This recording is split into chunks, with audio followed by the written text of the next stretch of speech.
はい、9474前輪ですね。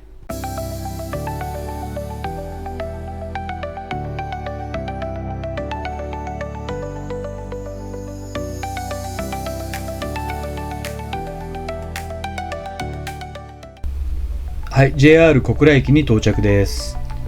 ここ北九州市はかつて人口107万人を数え、鉄鋼の町として日本の近代化を支えてきました。現在は人口90万人弱と減少傾向にありますが、その歴史と鉄の DNA は今も町のあちこちに残っています。小倉駅は九州の玄関口で新幹線も止まる大きな駅です。ここからはモノレールも出ていて1985年に開通しました。小倉駅から南の菊ヶ丘駅までおよそ19分で結んでいます。駅前の階段にはペイントがされていて、北九州出身のメジャーリーガー今永選手の姿があります。今小倉一押しの人なんですかね。そして少し懐かしい話ですが、かつて北九州にはスペースワールドという遊園地がありました。2017年に閉園しましたが、駅名は今も残っています。その跡地は今、The Outlet 北九州という大型アウトレットモールに生まれ変わって、週末は家族連れや観光客で大変賑わっているようです。駅前には魚町銀天街。1951年、日本で最初の本格アーケード商店街として生まれました。屋根付きの通りには昔ながらの店と新しい店が入り混じっていて、ブラブラ歩くだけでも結構楽しいです。おしゃれってわけでもなく、観光地っぽくもなく、地元の生活の通りって感じですかね。そしてこの通り沿いには北九州のソウルフード、助さんうどんもあります。今はスカイラークグループに入って関東にも進出して大人気です。株主的にも注目のチェーンですね。はい、次に向かうのは小倉城。江戸時代の初めに築かれたお城で、天守は唐造りといって3階から4階部分の方が大きく張り出している珍しい様式です。他ではなかなか見られない独特のスタイルらしいです。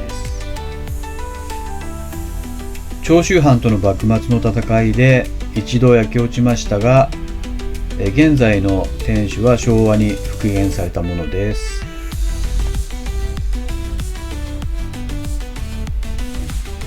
そしてこの城と縁が深いのが宮本武蔵と佐々木小次郎。小次郎は藩に仕える看板剣士で、武蔵は全国を渡り歩いて勝負を挑み続けた剣豪でした。どっちが最強かのプライドがぶつかり合って、巌流島で決闘が行われました。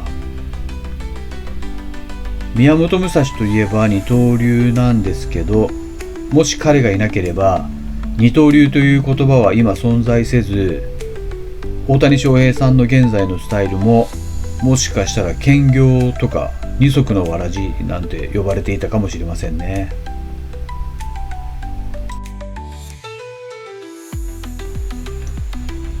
小倉城のすぐそばにはゼンリンミュージアムがあります。ゼンリンミュージアムは複合施設リバーウォーク北九州の14階にあります。リバーウォーク北九州の中はこんな感じです。ここからエレベーターで14階に行きますが、意外と作りが複雑で乗り換えも必要です。で、無事に到着しました。僕が訪れた時は北海道の地図の歴史を特集していました。さらに伊能忠敬がどうやって全国を測量したのかとか、その足跡をたどれる展示や500年以上前に外国人が描いた日本地図などもたくさんありました。これが全然違うものもあれば、意外と結構合ってるものもあって、眺めているだけで時間があっという間に過ぎていきます。で、基本的には撮影は NG なんですが、もちろん撮影 OK の場所だけ撮っています。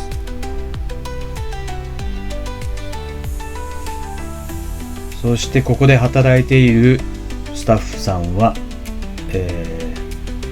まるで CA かと思うくらいの洗練された雰囲気と接客は完璧でしたね。さらにみんなべっぴんさんなので、正直それだけでも入館料1500円を払う価値がある気がします。小倉城も見えます。そして館内のカフェからは小倉の町と関門海峡を一望できます。左側に見える巨大な工場群がかつての新日鉄、今の日本製鉄八幡製鉄所です。この工場は1901年に創業を始め、日本の近代化を鉄で支えてきました。戦時中は軍需の中心で、1945年8月9日には原爆投下の第一目標にされて B29 爆撃機ボックスカーですねが原爆を投下するため小倉上空に来ましたが、前日の空襲や雲で視界が悪く、ボックスカーは次の目標長崎へ向かいました。今では煙突から立ち上る白い蒸気がこの町の象徴。重厚な工場風景は鉄の町北九州を今も物語っています。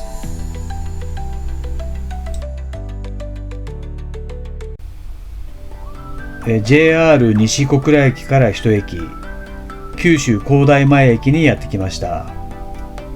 地元の人は工大前って言います。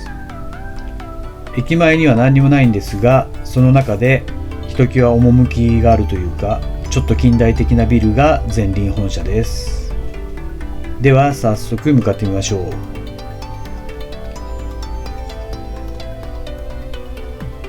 前輪は1948年創業。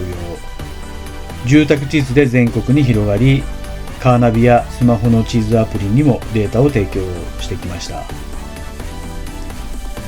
一時は Google マップにも日本の詳細データを供給していたことで知られています。そして株主的に注目したいのが還元姿勢です。前輪は株主への利益の還元にも積極的で、総還元成功は5期累計で 100% を目標としています。これはどういうことかというと、今会社が持っている資金と同じくらいの規模を5年間かけて配当や自社株買いで株主に還元しますよという考え方です。例えばざっくりですが、今の利益余剰金は約290億円で、有利子負債を差し引くとおよそ267億円規模の資産となります。これを基準に5年間で同じくらいを株主に還元しますよというイメージですね。もちろん会社のお金がゼロになるわけではなく、その間にも利益はどんどん積み上がっていきます。つまり利益をため込めすぎず、成長投資ももちろんやりながら株主にもしっかりと報いる会社ですという姿勢を示しております。今も調査は地道で、調査員が歩いて確認するだけでなく、カメラを積んだ専用車も走っています。ちなみに9月9日現在の配当利回りは 3.8%、PBR1.18 倍となっております。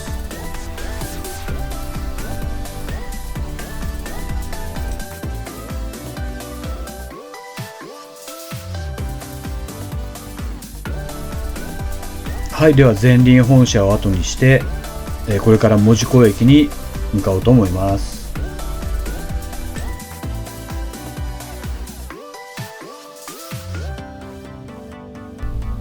はい、門司港駅です。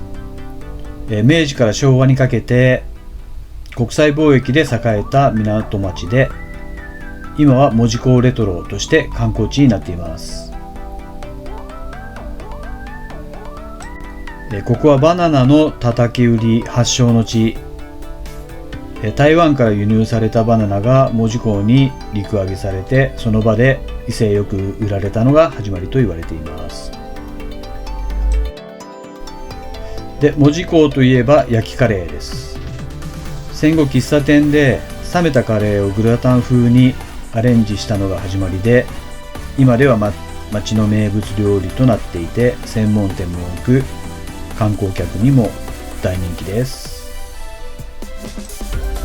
門司港駅付近は赤レンガの建物や大正ロマンの雰囲気を楽しみながら焼きカレーを食べる場所です。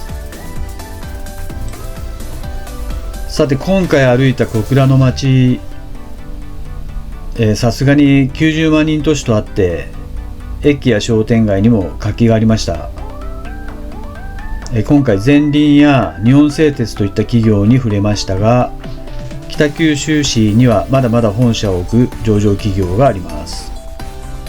そして今回ご紹介できたのは北九州市のほんの一部です。